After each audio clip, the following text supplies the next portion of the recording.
எல்லாருக்கும் வணக்கம். எப்படி இருக்கிறீங்க? இன்றைக்கு நான் ஒரு ஆச்சரியமான கேள்வியோட வந்திருக்கிறேன். நீங்கள் தான் அதுக்கு பதில் சொல்லணும்.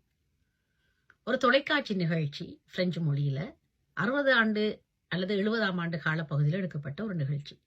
அதுல ஒரு சிறுவனை பிடிச்சு கேட்கினோம், 2000 ஆண்டு எப்படி இருக்கும்? 2000ஆம் ஆண்டு வந்தால் அந்த ஆண்டு எப்படி இருக்கும்? நீ அதை எப்படி எதிர்பார்க்கிறாய் என்று. அவர் நிறைய கற்பனைகள் பற்றி சொல்லுகிறார். ரோபோ வரும், அப்படி நடக்கும், இப்படி நடக்கும், அது என்ன ஆச்சரியங்களை கொண்டு வரும் என்றெல்லாம் சொல்றார். உண்மையிலேயே நான் சிறு வயதுல இருக்கும் பொழுது இந்த 2000 ஆண்டு என்றது, நாங்கள் 1900 என்றுதான் அனைத்தையும் நாங்கள் போட்டுக்கொண்டு வந்து நாங்கள் படிக்கிற வரைக்கும். 2000 என்றது படுவேகமாக வந்து 2025ஆம் ஆண்டுக்குள்ளும் நாங்கள் நுழைந்து விட்டுட்டோம்.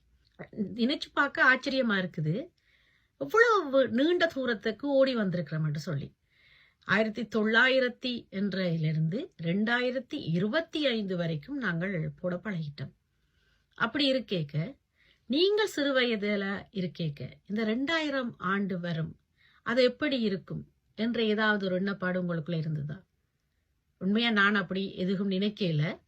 ஆனா 1990க்கு பிறகு இந்த 2000 ஆண்டு வரப்போகிறது என்று சொல்லும் பொழுது நிறைய பயமுறுத்தல்கள் எங்களுக்குள்ள நடந்தது. உலகம் அழிஞ்சிடும், உலகமே இல்லாமல் போயிடும், நிறைய செய்திகள் வந்தது.